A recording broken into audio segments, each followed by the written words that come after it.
जय हिंद दोस्तों। तो पाकिस्तान क्वालिफाई हो चुकी है but not for the super 8। They qualified for the Karachi airport. जी हाँ, लिटरली पाकिस्तान की उम्मीदों में पानी फिर चुका है। ठीक है, एकदम पानी फिर चुका है क्योंकि ये सुपर 8 में अब क्वालिफाई नहीं हो पाएंगे। वर्ल्ड कप से बाहर हो चुके हैं। अब तो इनके पास एक ही चीज बचा है क्वालिफिकेशन का, वो है अपने कराची एयरपोर्ट जाओ और खत्म करो तुम वहां पे। ठीक है, तो जो उम्मीदें लगाए बैठे थे कि यूएसए काश आयरलैंड से हार जाए तो हमारा वर्ल्ड कप में बने रहने का चांसेस बने रहेंगे। इनकी देखो झांटू तो टीम है ही है, ठीक है, लिटरली ये है ही है झांटू, लेकिन इनकी किस्मत भी झांटू हो सकती है। मैंने नहीं सोचा था, बिल्कुल जी हाँ। अब ये उम्मीदें लगाए बैठे थे कि काश यूएसए हार जाएगी आयरलैंड से, क्योंकि आयरलैंड भी कहीं ना कहीं एक ठीक ठाक टीम है, कभी ना कभी तो हरा देते, पाकिस्तान जैसे को हरा देते तो इसको क्यों नहीं हराएगी। तो कहीं ना कहीं उम्मीद लगी थी कि आयरलैंड हरा देगा, लेकिन इनकी झांटू किस्मत, मैच ही नहीं हुआ, लिटरली मैच ही नहीं हुआ। बारिश ने पूरा का पूरा मैच धो दिया है और एक एक पॉइंट दोनों टीमों को मिल गई, जिसकी वजह से यूएसए भी क्वालिफाई हो चुका और पाकिस्तान अब वर्ल्ड कप से बाहर हो चुकी है। ठीक है, अब इनका कोई भी चांस नहीं है कि ये वर्ल्ड कप में सुपर 8 में क्वालिफाई हो सके, इनका कोई भी चांस नहीं भाई। तुम अब तुम्हारे बस का कुछ नहीं है, तुम छोड़ो। अगर तुम कहीं ना कहीं तुमसे गलतियां तो बहुत हुई हैं। जब तुम मकसद की ट्रेनिंग कर रहे थे उसकी जगह तुम क्रिकेट की ट्रेनिंग कर लेते, क्रिकेट की प्रैक्टिस कर लेते, तो यूएसए जैसी टीम से नहीं हारते। ठीक है, लेकिन तुम्हें मकसद करना है भाई, तुम्हें पत्थर उठाने, बम फोड़ने हैं, रस्सियां चढ़नी है, घंटा, ये क्रिकेट में कहां काम है भाई। तुमको मकसद की ट्रेनिंग करनी तो भाई तुम क्रिकेट खेलने क्यों आए हो। ठीक है, तो यही तो गलतियां होती हैं तुमसे, तुम समझते ही नहीं हो। तुम क्रिकेट खेलना भाई छोड़ दो, तुम लिटरली मैं कह रहा छोड़ ही दो, तुम्हारा कोई मतलब ही नहीं है, तो कोई मतलब नहीं। अब इनका पाकिस्तान वालों का लास्ट मैच बचा है कनाडा के अगेंस्ट में। मैं तो कह रहा हूं भाई पाकिस्तान वालों, तुम्हारे पास अभी भी चांस है कनाडा के वर्ल्ड कप में क्वालिफाई हो नहीं पाना। अगर तुम गलती से हार गए वहां पे तो भाई थू थू हो जाएगी तुम्हारी, तुम्हारी कुछ नहीं बचेगी इज्जत। ठीक है ना, तो मैं तो सबसे सिंपल तुम्हें सॉल्यूशन देता हूं पाकिस्तान वालों, कि तुम लोग बहाना मान लो कि हमारे प्लेयर्स को छुट्टा दस्त लग रहे हैं, ठीक है, कंट्रोल ही नहीं हो रहा, उठ ही नहीं पा रहे हैं संडास से, और चले जाओ तुम वापस अपने कराची एयरपोर्ट चले जाओ वापस, तो वहां जाके अपनी इज्जत बचा लो। मैं तो सिंपल सॉल्यूशन बता रहा हूं, ठीक है, तुम लोगों को मत खेलो कनाडा के अगेंस्ट में, क्योंकि कोई मतलब नहीं, वर्ल्ड कप में वैसे क्वालिफाई नहीं हो रहा है, ऊपर से अगर हार गए तो और अलग बेइज्जती हो जाएगी तुम्हारी। ठीक है ना, तो कोई मतलब नहीं भाई, तुम जाओ, मैं तो सिंपल कह रहा हूं, और तैयारी करो, अपने मकसदी की तैयारी करते रहो, तुम्हारे बस का कुछ नहीं है। ठीक है, तो ये पाकिस्तान के हाल है भाई। अब मैं पाकिस्तान क्या कहना चाहिए, मैंने सोचा था शायद एक बार और इंडिया के अगेंस्ट में मौका मिल जाए शायद इसको पेलने का, लेकिन ऐसा कुछ नहीं होने वाला। अब पाकिस्तान वाले भाई जाओ, तुम लोग जाओ, कुछ नहीं है तुम्हारे पास का। अब आते हैं नेक्स्ट चीज पे आते हैं। सबसे ज्यादा आज की इंटरेस्टिंग चीज जो है वो है साउथ अफ्रीका वर्सेस नेपाल का मैच। भाई बहुत ज्यादा थ्रिलिंग मैच है भाई। ये मैच देख के पता चलता है और ज्यादा लगता है कि भाई एक माइनर डिफरेंस का ही गेम होता है क्रिकेट, माइनर माइनर से माइनर माइनर डिफरेंस। जी हाँ, अब आपका कोई माइनर से माइनर के, क्योंकि साउथ अफ्रीका जो है नेपाल से 1 रन से जीती। भाई कितना क्लोज इनकाउंटर मैच था भाई। कहीं ना कहीं पूरी तरीके से इस मैच में स्पिनर्स ने डोमिनेशन की। जब साउथ अफ्रीका बैटिंग कर रही थी तो जो नेपाल के जो बॉलर थे, स्पिनर थे, एरी और भुरतेल करके, तो इन्होंने बहुत तगड़ी बॉलिंग की। भुरतेल ने 4 और एरी ने 3 विकेट लिए। फिर कहीं ना कहीं 115 रन पे इनको रोक के रखा।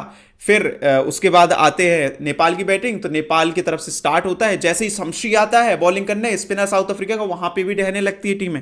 तो कहीं ना कहीं पूरी तरीके से जो मैच था वो स्पिनर्स के नाम था ये मैच। लेकिन सबसे ज्यादा थ्रिलिंग तो जब हुआ जब लास्ट ओवर में इनको रन चाहिए थे, और लिटरली 2 गेंदों में इनको 2 रन चाहिए थे। ठीक है, 2 गेंदों में 2 रन चाहिए तो सेकंड लास्ट बॉल में इनका नहीं बन पाता रन, लेकिन जो लास्ट बॉल में फिर इनको 2 रन चाहिए पड़ते हैं, तो जो बॉलर होता है वो थोड़ा सा बाउंसर डालता है, जिसकी वजह से क्विंटन डिकॉक के पास आती है। अब इनको लिटरली 2 रन, 1 रन ड्रॉ के लिए चाहिए, 2 जीत के लिए, तो 1 रन तो दौड़ना ही था इनको। दौड़ना स्टार्ट किया इनने, क्विंटन डिकॉक ने थ्रो मारा, और गुलशन करके कोई बैटर था, वो नॉन स्ट्राइक एंड में दौड़ रहा था भाई। गुलशन पे इसका क्विंटन डिकॉक का थ्रो लगता है, तो थोड़ा सा बॉल यहां वहां चली जाती है। गुलशन को लगता है भाई बॉल चली गई है, तो वो स्लो कर देता है अपनी रेंज। जैसे ही धीमी करता है भाई, मारकर उठा के बॉल तुरंत स्टंप में मार देता है और रन आउट हो जाता है भाई।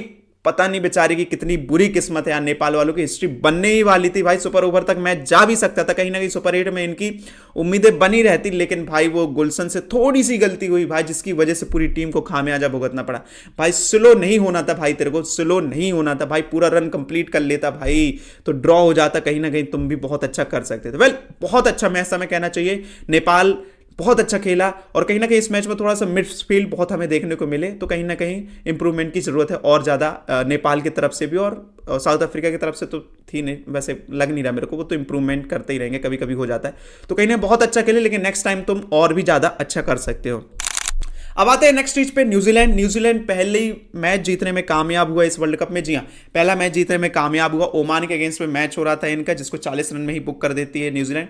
टिम साउदी 3 विकेट लेते, ट्रेंट बोल्ट 2 विकेट ले, रचिन रविन लेते हैं 2 या 3 विकेट लेते हैं। बहुत अच्छी बॉलिंग हमें देखने को मिली न्यूजीलैंड की तरफ से, लेकिन कोई मतलब नहीं है इनका, क्योंकि वर्ल्ड कप से ये भी बाहर हो चुके, क्योंकि इनके ग्रुप से अफगानिस्तान और वेस्ट इंडीज क्वालिफाई हो चुके। लेकिन फिर भी अच्छा एफर्ट डाला न्यूजीलैंड ने भी, पहली मैच जीतने के लिए बधाई हो फिर भी उन्हें भी।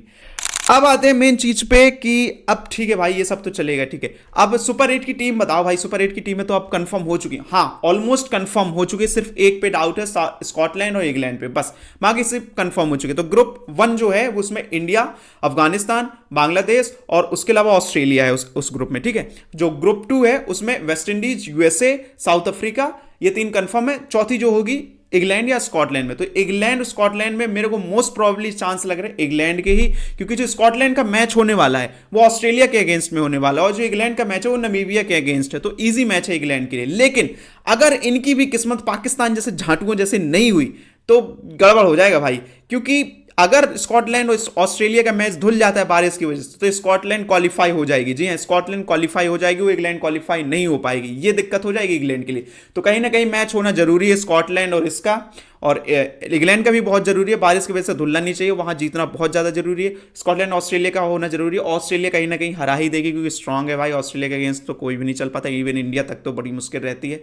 तो कहीं ना कहीं स्कॉटलैंड वहां पे हार जाएगी, इंग्लैंड उम्मीद लगाए है, और ये नमीबिया से जीत जाएंगे। रन रेट भी इनका बहुत ज्यादा अच्छा है कंपेयर टू स्कॉटलैंड। तो कहीं ना कहीं मुझे मोस्ट चांसेस लग रहे हैं कि इंग्लैंड ही क्वालिफाई हो जाएगी, अगर बारिश की वजह से मैच नहीं धुला तो ये सुपर 8 टीम निकल के आ रही है। अब बहुत ज्यादा इंटरेस्टिंग बनता जा रहा है ये चीज, बहुत ज्यादा इंटरेस्टिंग और बनता जा रहा है चीजें, ठीक है। तो यही सब चीजें थी गाइस, दोस्तों यही सब चीजें थी जो डिस्कस करनी थी आपसे। 3-4 चीजें। बल पाकिस्तान तो भाई मैं कुछ नहीं कह सकता भाई, कुछ नहीं कह सकता। तो मिलेंगे एक और नेक्स्ट वीडियो में, तब तक के लिए जय हिंद दोस्तों।